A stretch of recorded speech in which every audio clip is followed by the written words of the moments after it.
بسم اللہ الرحمن الرحیم۔ السلام علیکم۔ لنتا وائس چینل پر آپ سب کو خوش آمدید۔ لنتا وائس چینل کو لائک اور سبسکرائب کیجیے۔ آج میں آپ سب کے ساتھ ایک شارٹ اسٹوری لے کے آئی ہوں، انا اور محبت پارٹ 2، ایک خوبصورت اینڈ کے ساتھ۔ امید کرتی ہوں اسے مکمل اینڈ تک آپ سب ضرور سنیں گے۔ آئیے کہانی کا آغاز کرتے ہیں۔ اور میں ایئرپورٹ پر سب کو بائے بائے کہہ کر جا رہی تھی۔ میں سوچ رہی تھی کہ شاید اسد مجھے روک لیں گے، شاید مجھ سے اپنی محبت کا اعتراف کر لیں، شاید وہ مجھے روکے، مگر اس نے مجھے نہ روکا۔ بالآخر میں سب کو بائے بائے کہتی ہوئی روانہ ہو گئی۔ طویل سفر کے بعد امریکہ پہنچ گئی۔ یہاں آ کر بھی میرا دل نہ لگتا تھا۔ مجھے ان لوگوں کی بہت یاد آتی، بڑے پاپا، تائی جان، پھپھو جان، سب بچے، ان کے میرے سارے کزن، سب مجھے یاد آتے۔ اسد بھی مجھے یاد آتا۔ اکثر میں کرن سے کال پر سب کی خیریت پتہ کرتی۔ کرن مجھے بتاتی، تمہارے جانے کے بعد اسد پہلے جیسا نہیں لگتا، کچھ بجھا بجھا سا رہنے لگا ہے۔ لیکن میں اس سے کیا کہتی کہ وہ تو ایک خود غرض، خود سر اسد، اسے کسی کی کیا پرواہ۔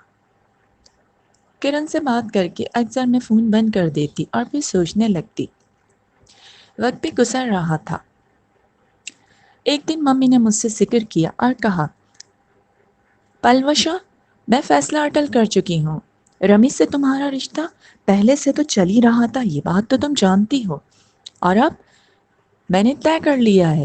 تمہارے ڈیڈ سے بھی بات کی ہے، تمہارے ماموں نانو سب کو بتا دیا ہے۔ نیکسٹ منتھ تمہاری انگیجمنٹ ہے۔ ممی، یہ آپ کیسے کر سکتی ہیں؟ آپ میری اجازت کے بغیر میری زندگی کا فیصلہ اتنا بڑا؟ آپ کو پتا ہے نا کہ میں اسد کو لائک کرتی ہوں۔ بہت ہو چکا، اسد اسد اسد، سن سن کے بھی میں تھک گئی۔ اسد نے تمہیں روکا، اسد نے تمہیں روکنے کی کوشش کی، مانگا تمہارا ہاتھ؟ ممی، مجھے اللہ پر یقین ہے، ایک دن اسد میرا ہاتھ ضرور مانگیں گے۔ نیور۔ اب جو فیصلہ میں نے کیا ہے نا، اسے تمہیں قبول کرنا پڑے گا۔ پلوشا، میں تمہارا رشتہ رمیز کے ساتھ طے کر چکی ہوں، انگیجمنٹ ہے اب تمہاری، اور 6 منتھ کے بعد میں نے ارادہ کر لیا ہے تمہاری شادی کا۔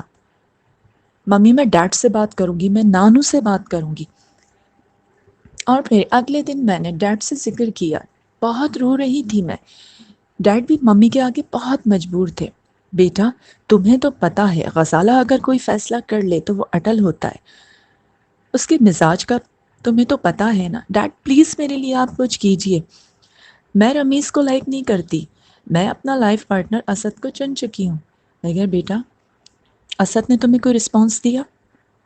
نو نو ڈیڈ، ایک وقت آئے گا، مجھے امید ہے ایک وقت آئے گا کہ وہ مجھے پرپوز کرے گا۔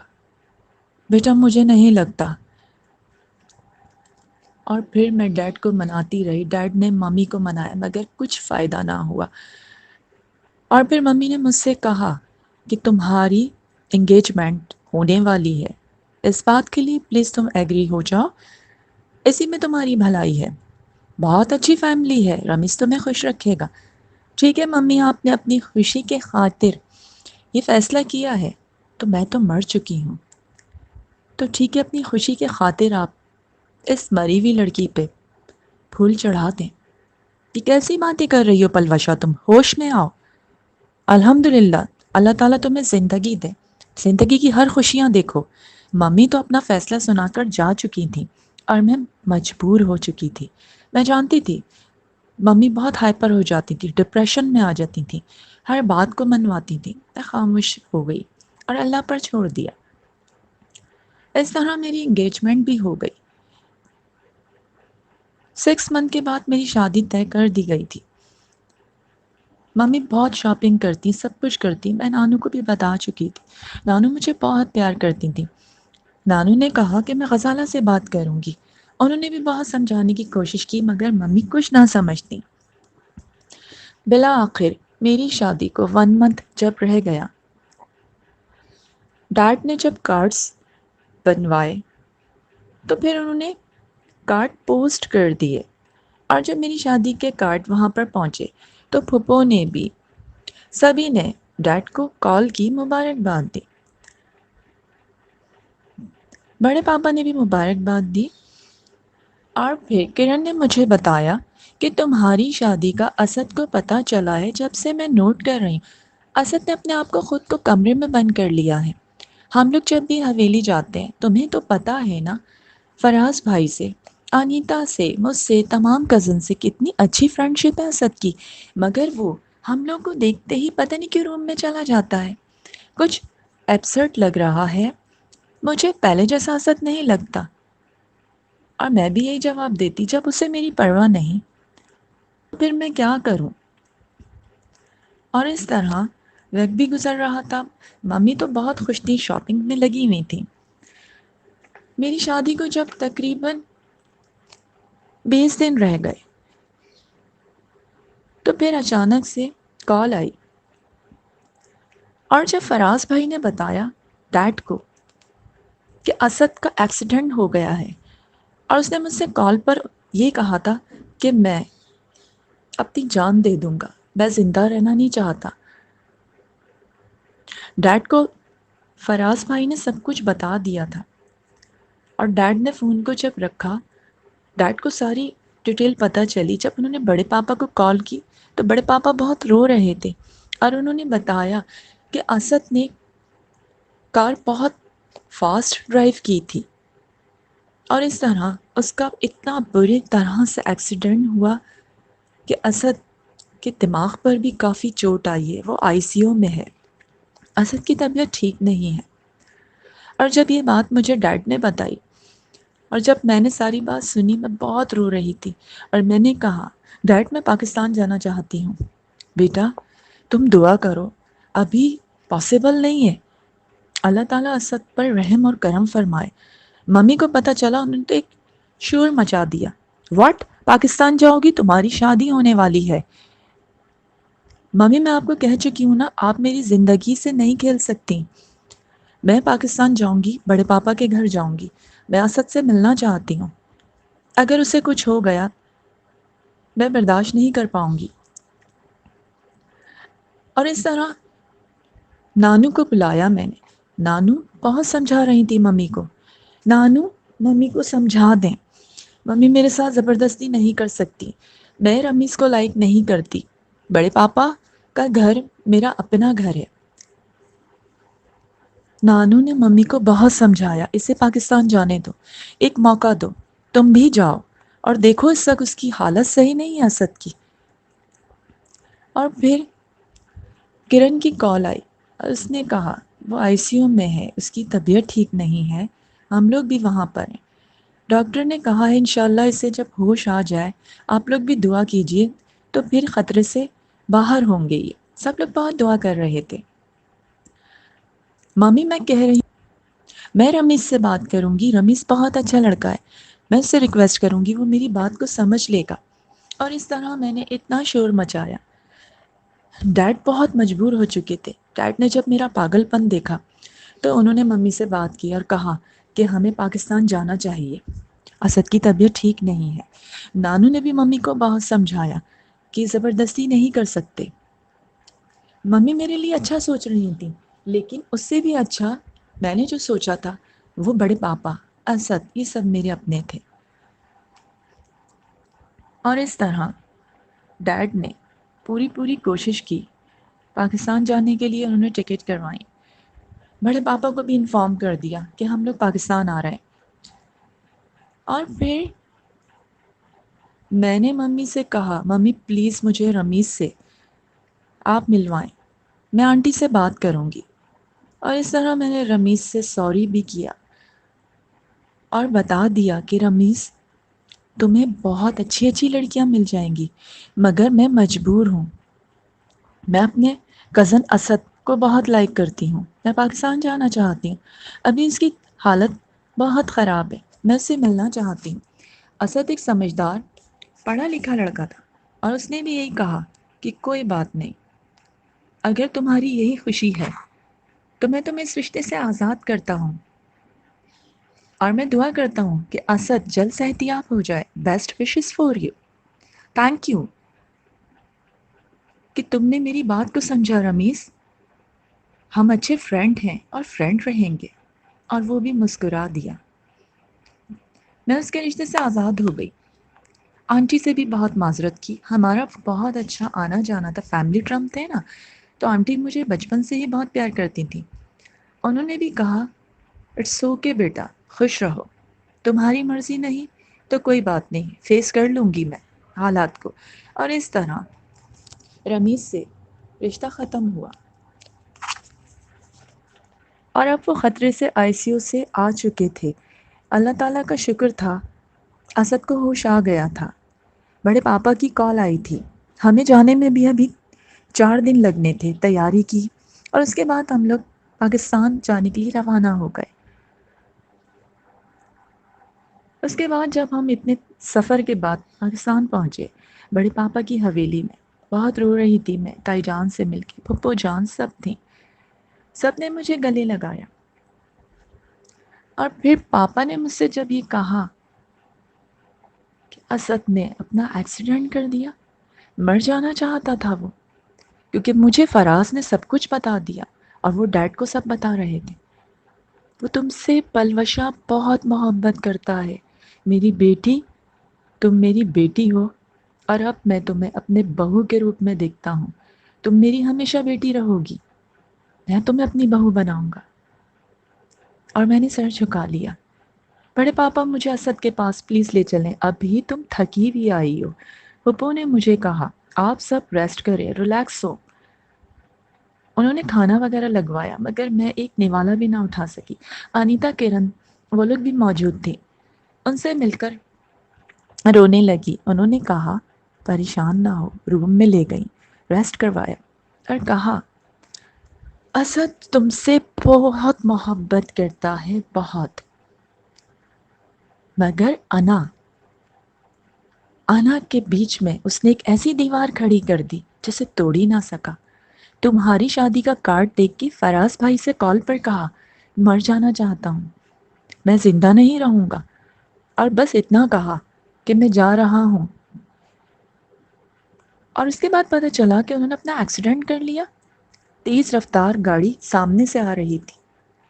ان کی بہت طبیعت خراب ہوئی تھی. اب اللہ کا شکر ہے کہ وہ ہوش میں ہے، ٹریٹمنٹ پر ہیں.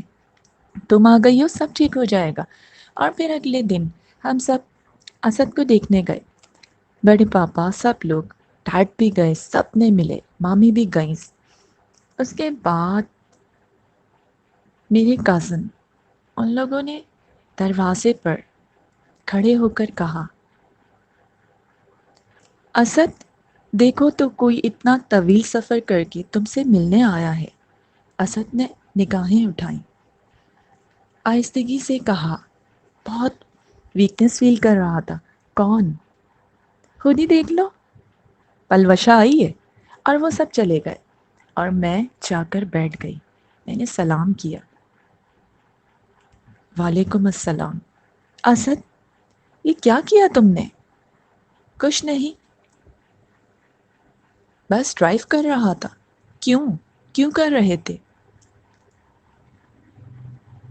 آج بھی تم نہیں بدلے، آج بھی وہی خود سر انا پرست. میں ایسا ہی ہوں. مجھے سب بتایا ہے کرن نے، فراز بھائی نے. تم مجھ سے محبت کرتے تھے تو مجھ سے کہا کیوں نہیں؟ تم نے کیوں نہیں کہا؟ بچپن سے ہم ساتھ کھیلتے آئے، ہمیشہ تمہاری ڈانٹیں کھاتی آئی، ہمیشہ تم نے مجھے ہرٹ کیا اسد. میں نہیں سمجھ پائی کہ تم مجھے اتنا لائک کرتے تھے کہ اپنی جان دینے چلے. اگر تمہیں کچھ ہو جاتا تو میں اپنے آپ کو کبھی معاف نہیں کرتی. تمہیں پتا ہے میں رمیز سے سارے رشتے توڑ کے آ گئی ہوں، اپنی شادی توڑ دی میں نے. تم بہت اچھی لڑکی ہو، میں ہی برا ہوں، ہمیشہ تمہیں ہرٹ کرتا رہا. بٹ وائے؟ میرا قصور کیا تھا؟ میں تو تمہاری کزن تھی نا. بڑے پاپا مجھے کتنا لائک کرتے ہیں. میں اس حویلی کو، اس خوشبو کو وہاں بہت یاد کرتی تھی. آپ سب میرے اپنے ہو. میرا کیا قصور تھا ممی مجھے امریکہ لے گئی؟ میں ڈرتا تھا، میں ڈرتا تھا کیونکہ چاچا کو چاچی لے گئی تھیں. دادو تمہارے لیے روتی تھی، چاچا کو یاد کرتی تھی، اور وہ دنیا سے چلی گئی۔ چاچی کا کڑوا لہجہ، میں ڈرتا تھا کہیں تم بھی چاچی کی طرح تو نہیں۔ ارے مجھ سے بات کر کے تو دیکھتے کبھی، میں ممی کی طرح نہیں ہوں، میری پرورش ڈیڈ نے کی ہے۔ میں آج بھی اسی خاندان سے تعلق رکھتی ہوں۔ مجھے بھی پتہ ہے، مجھے سب پتہ ہے کہ پھپھو کیسی ہیں، تائی جان کیسی ہیں، سب رشتے کیسے ہیں، میری کزنس کیسے ہیں۔ میں ممی کی طرح نہیں ہوں، ممی دل کی بری نہیں ہے، غصے کی تیز ہے۔ میں یہی سوچتا تھا کہ میں اگر تم سے کبھی محبت کا اقرار کروں، نہ جانے تم مجھے کیا جواب دو، مجھے نگلیٹ کر دو۔ انا پرست تھا، انا نہیں توڑ سکا میں اپنی، اور اس انا میں اپنی جان دینے چلے۔ اگر تمہیں کچھ ہو جاتا بڑے پاپا کا کیا ہوتا؟ مجھے کچھ نہیں ہوتا، دیکھو تمہاری محبت نے مجھے بچا لیا، ورنہ مر جاتا۔ اور اب پپو نے طے کر لیا ہے، تم بالکل ٹھیک ہو جاؤ، تم اچھے ہو جاؤ تو ہمارا نکاح کر دیں گے۔ انہوں نے فیصلہ کر لیا ہے، ممی کو بھی سمجھا دیا ہے۔ سوری پلوشا، میں نے تمہیں ہمیشہ ہرٹ کیا، صرف انا کی خاطر۔ اگر ہم انا کو توڑ دیں نا تو یہ دیواریں ٹوٹ سکتی ہیں۔ ہاں اسد، اگر محبت ہر طرح کی ہوتی ہے، ہر کسی سے ہوتی ہے، اور اگر محبت سچی ہے تو اسے انا میں شمار نہ کرو۔ جہاں انا آ جاتی ہے نا، وہاں محبت نہیں ہوتی، وہاں کچھ بھی نہیں ہوتا، سب کچھ برباد ہو جاتا ہے۔ اور میں ساری زندگی انا میں رہا۔ پلوشا، میں تمہیں غلط سمجھتا تھا، میں تم سے بے پناہ محبت کرتا تھا، مگر بولتا نہیں تھا۔ اور اس طرح اسد کو آج میں دیکھ کے بہت خوش ہو رہی تھی، مجھے یقین نہیں آ رہا تھا یہ وہی اسد ہے، غصے والا، روپ ولولا۔ اور میں یہی کہہ رہی تھی کہ اگر انا کو توڑ دیا جائے تو رشتے انمول ہو جاتے ہیں، جوڑ دیے جاتے ہیں، اور اگر جہاں انا آ جائے وہاں محبت کا اعتراف کبھی نہیں ہوتا، بلکہ دوریاں اور بڑھ جاتی ہیں۔ اور تم میرے بہت اچھے کزن، بہت اچھے کزن، بڑے پاپا کے بیٹے اسد ملک۔